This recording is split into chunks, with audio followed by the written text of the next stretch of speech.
예전에 한국 교회에서 유행처럼 번진 일이 있습니다. 그것은 강대상이 너무 높다는 비판에서 나왔죠.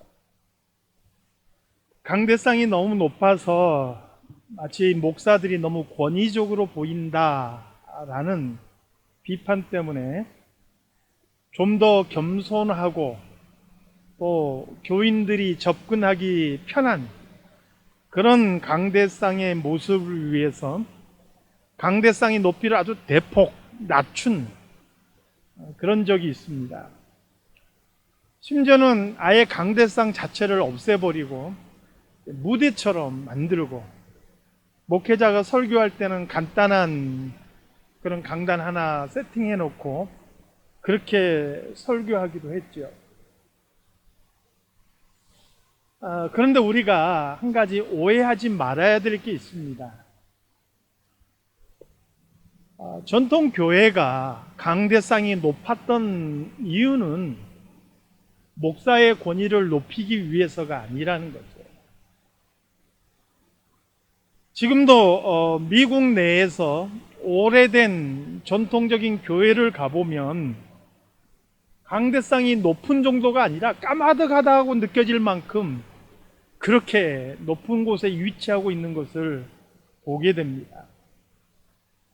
우리 가까운 프린스턴 대학교의 채플실을 혹시 방문해 보신 분들이 계신지 모르겠어요. 굉장히 웅장한 채플실인데요.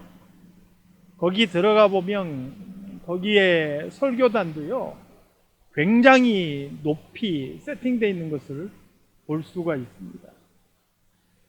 이렇게 강대상이 높은 이유는 뭐냐? 그곳에 선 사람의 권위 때문이 아니고요.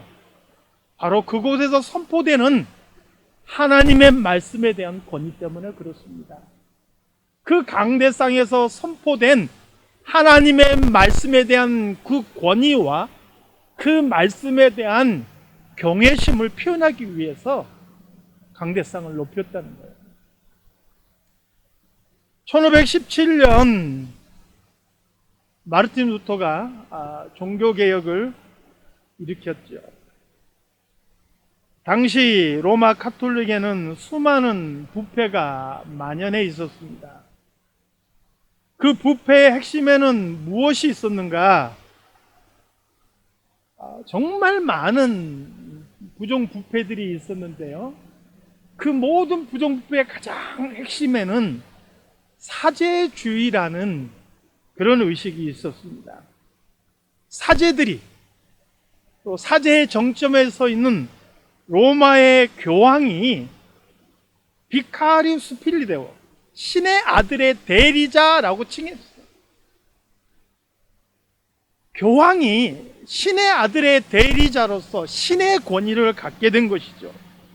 그리고 기록된 하나님의 말씀보다 신의 대리자, 신의 아들의 대리자라 칭해지는 인간의 말이 더 권위를 갖게 된 거예요. 인간의 말이 하나님의 말씀보다 더 권위와 힘을 갖게 될 때 그것은 더 이상 기독교의 모습을 유지할 수가 없었던 거예요. 온갖 부패가 만연하게 된 것이죠.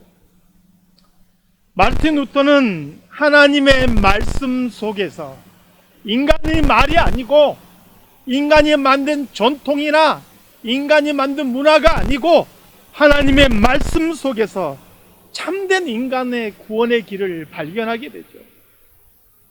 사람이 말하는 그 어떤 길이 아니라 성경이 말씀하는 길이에요. 의인은 오직 믿음으로 말미암아 살리라. 이 하나님의 말씀을 붙들고 종교개혁의 기치를 높이 든 것이죠. 이미 날이 지났지만 많은 사람들이 할로윈데이로 알고 있는 10월 31일이 바로 그 종교개혁을 기념하는 날이기도 합니다. 이 종교개혁의 정신 중에 하나가 바로 하나님의 말씀으로 돌아간다라는 그런 정신인 거죠. 우리 교회는 신학적으로는 칼빈주의를, 그리고 신앙적으로는 개혁주의를 따르는 그러한 교회입니다. 물론 인간 세상에 완벽한 신앙도 완벽한 신학도 존재하지는 않습니다. 그럼에도 불구하고 우리가 칼빈주의를 따르는 이유는 그것이 완전해서가 아니라 그 칼빈주의가 가지고 있는 정신, 그게 추구하고 있는 그 정신이 중요하기 때문에 칼빈주의를 따르고 있는 거예요. 칼빈주의의 정신이 무엇이냐? 칼빈주의의 5대 강령이라는 것에 아주 잘 나타나 있어요. 5대 강령이니까 5가지겠죠. 첫 번째는 뭐냐? 오직 성경. 진리이냐 아니냐의 유일한 권위는 기독교 교일의 유일한 원천인 성경, 하나님의 말씀에 있다는 거예요.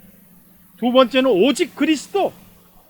구원의 유일한 길은 십자가에서 예수 그리스도의 공로를 덧입는 것 뿐이라는 거예요. 세 번째는 오직 은혜. 구원은 전적인 하나님께서 주신 선물이요, 하나님께서 인간에게 요구하는 그 어떤 것도 없었다는 거예요. 네 번째는 오직 믿음. 하나님이 주시는 구속의 은혜는 오직 믿음을 통하여 받을 뿐이지 다른 어떤 공로나 내 노력이 요구되지 않는다는 거예요. 마지막 5번째, 오직 하나님께 영광.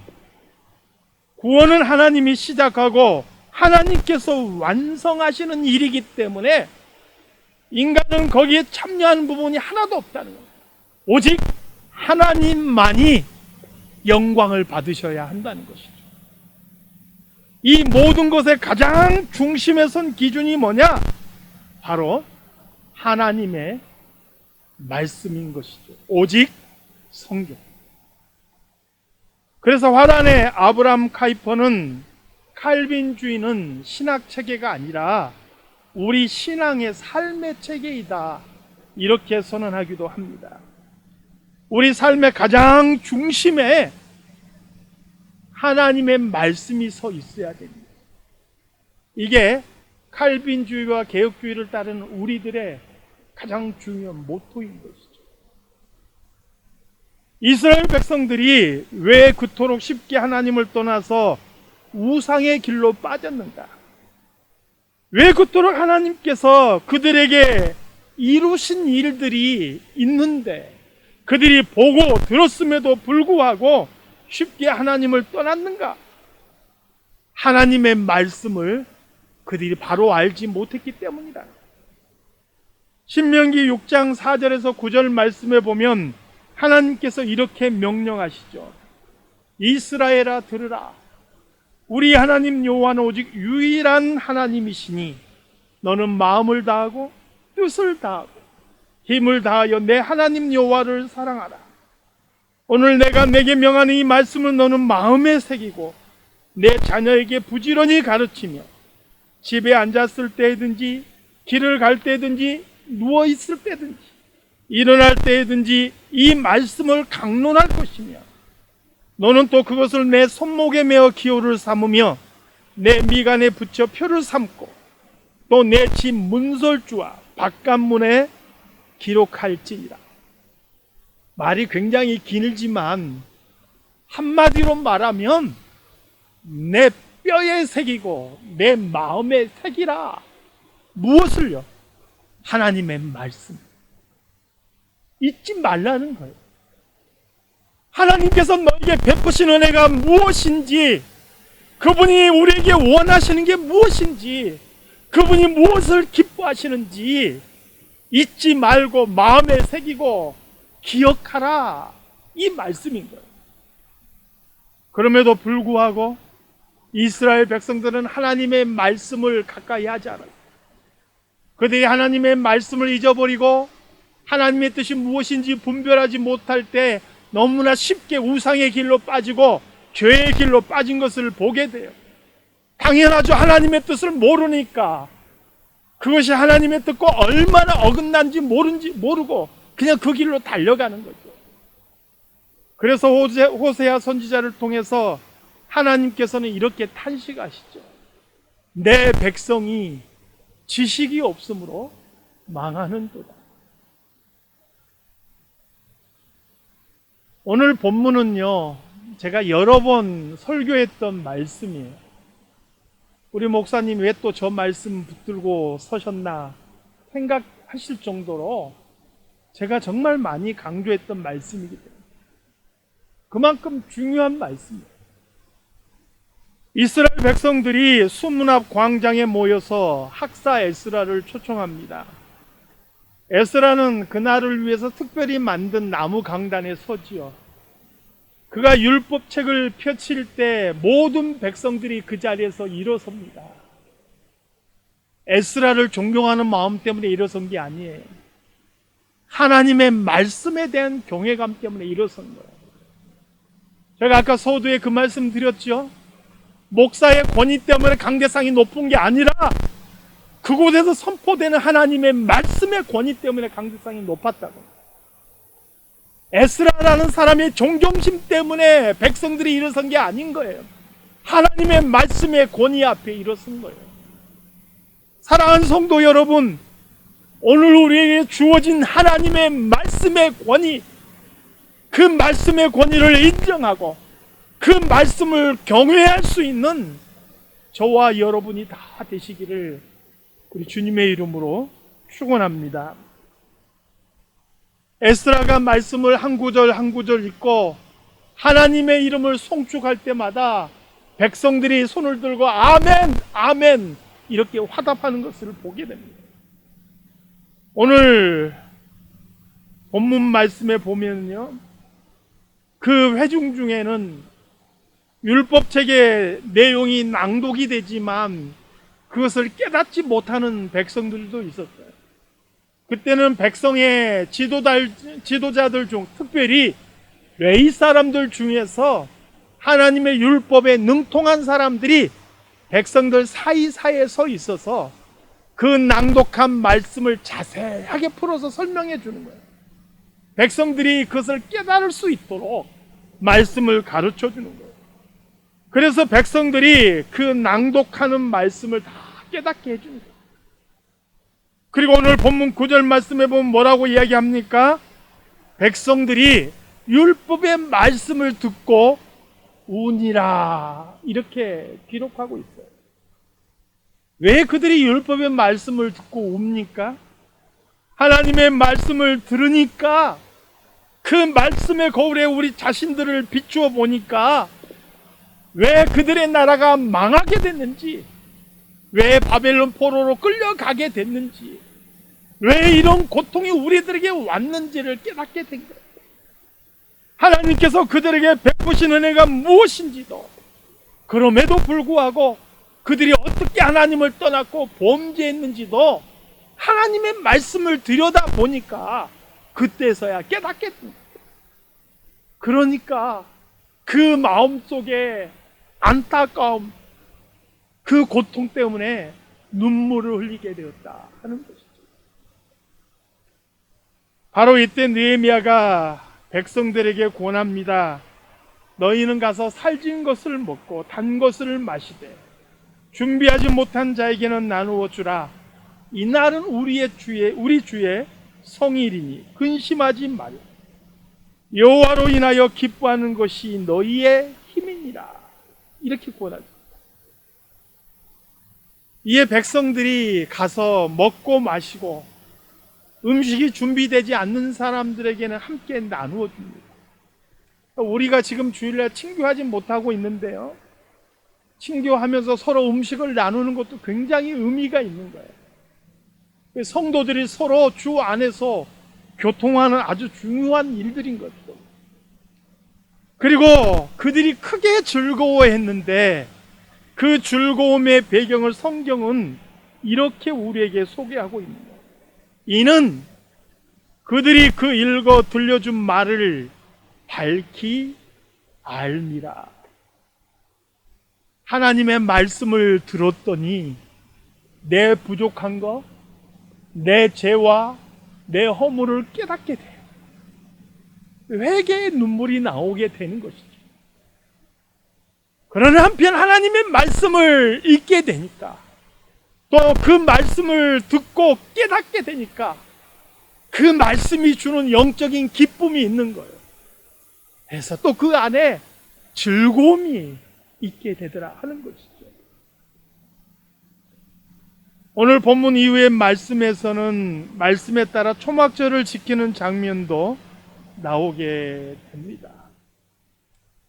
사랑하는 성도 여러분, 우리가 하나님의 말씀을 알지 못하면 하나님을 알 수가 없어요. 교회를 다니고 신앙생활 한다고 하지만 하나님의 말씀을 알지 못하면 하나님을 알 수가 없어요. 이스라엘 백성들도 하나님의 백성들이라 그랬어요. 하나님께서 특별히 택하신 선민이라 그랬어요. 그럼에도 그들이 하나님의 말씀을 알지 못하고 그 율법을 알지 못했을 때 하나님을 떠나고 범죄하고 우상을 숭배하는 모습을 보잖아요. 우리가 그리스도인이라고 이야기를 하지만 말씀을 알지 못하면 그리스도인으로 살 수가 없어요. 왜요? 하나님을 제대로 알지 못하고 예수 그리스도께서 우리에게 무엇을 원하시는지 깨닫지 못하기 때문에 그렇습니다. 그래서 하나님께서 우리에게 베푸신 은혜도 잊어버리는 거죠. 인간인지라 현재의 삶에 쌓여서 과거에 내가 체험했던 은혜조차도 다 까먹어 버리는 거예요. 조금만 힘들면 하나님을 원망하거나 불평합니다. 조금만 이익이 있어도 하나님께서 기뻐하실 것인지를 생각하지도 않고 그것을 쫓아가는 거예요. 이게 바로 이스라엘 백성들이 밟아갔던 길인 것입니다. 이것을 보면서도 우리도 똑같은 길을 따라갈 수는 없는 것이죠. 우리는 지난 주간에 30분 성경 공부를 시작을 했습니다. 2달 동안 줌 영상 테스트를 하고요. 또 성경 공부 테스트를 하고 공식적으로 지난 주간에 성경 공부를 오픈을 했습니다. 저는 이 성경 공부를 준비하면서 참 쉽지 않았지만 하나님 앞에 감사했던 것 중에 하나가 정말이에요. 우리 교인들 중에 단 한 사람도, 이 자리에 계시는 연세 있으신 우리 성도님들 중에서도 단 한 분도 목사님, 나 이거 도저히 못 따라 하겠어요. 이거 기계 너무 어려워서 난 이거 할 수가 없어요. 나는 빼고 가세요. 더 이상 나한테 이거 하라고 요구하지 마세요. 이렇게 말씀하신 분이 단 한 분도 안 계세요. 잘 안 되는데도 다시 가르쳐 드릴 테니까 주일날 봬요. 다시 한번 테스트 해봅시다 하면 예 하고 그냥 그 말씀 한마디 답변하시고 가르쳐 주신 대로 몇 번이고 다시 추라해요. 결국에는 함께 참여해서 성경 공부를 시작하게 된 거예요. 이게 얼마나 감사한지 몰라요. 이 코로나 상황이 지속이 되면서 우리가 모이기도 힘들고 성경 공부하기도 힘들고 정말 집에 있으니까 답답하고 어려운 상황들인데, 이러한 상황 속에서 짧지만 그래도 하나님의 말씀을 나누기 위해서 우리가 노력하고 준비하고 모인다는 것이 얼마나 중요한지 몰라요. 단 한마디라도 하나님의 말씀을 나누고 그 말씀을 내 안에 담고 살아간다는 것이 그리스도인으로서 얼마나 중요한지 몰라요. 내 안에 하나님의 말씀을 담지 못하면 우리는 하나님을 알 수가 없는 거예요. 내 안에 하나님의 말씀이 없으면 우리는 하나님을 속히 떠나서 다른 길 갈 수밖에 없는 거예요. 오늘 본문의 이스라엘 백성들은 하나님의 말씀을 듣고 그 말씀을 깨닫고 나니까 그 말씀에 비추어서 자신들이 얼마나 잘못되었는지를 알게 되고 눈물을 흘린 거예요. 그리고 그 말씀을 깨닫고 나니까 현재 자신들에게 베풀어 주신 하나님의 은혜가 얼마나 큰지도 알게 되고 그것으로 인하여 기뻐할 수도 있었던 것. 사랑하는 성도 여러분, 여전히 쉽지 않을지 모르지만 하나님의 말씀을 가까이 할 수 있는 저와 여러분이 되시기를 바랍니다. 하나님의 말씀을 함께 나눌 수 있기를 바랍니다. 그리고 그 말씀의 거울에 내 자신을 비추어 봐서 하나님께 더 가까이 나아가는, 하나님의 뜻에 합당하게 나아가는 성도들이 되시기를 바랍니다. 그리고 무엇보다도 우리를 향하신 이 시대 속에서 우리를 향하신 하나님의 뜻이 무엇인지, 하나님의 선하시고 기뻐하시고 온전하신 뜻이 무엇인지 분별하고 그 뜻을 깨달아 하는 기쁨을 풍성하도록 누리시기를 우리 주님의 이름으로 축원합니다. 기도하겠습니다. 하나님 아버지, 오늘 이스라엘 백성들이 하나님의 말씀을 듣고 그 말씀 앞에 눈물을 흘리고 또 그 말씀을 깨달음으로 즐거워하는 모습을 보게 됩니다. 하나님, 우리에게 주신 이 생명의 말씀, 그 앞에 우리도 겸허하게 무릎 꿇을 수 있게 하시고 하나님의 말씀 앞에서 눈물 흘리고 하나님의 말씀 앞에서 기뻐할 줄 아는 우리 모든 성도들이 되게 하여 주시옵소서. 어렵고 힘든 시기입니다. 우리의 신앙이 안일해지고 나태해지기 쉬운 그런 시대입니다. 하나님 아버지, 편안에 물들지 않게 하시고 우리가 정말 우리 진리의 허리띠를 띠고 하나님의 말씀 가운데 굳건하게 설 수 있는 저희들이 되게 하여 주시옵소서. 거룩하신 예수 그리스도 이름으로 기도드리옵나이다. 아멘.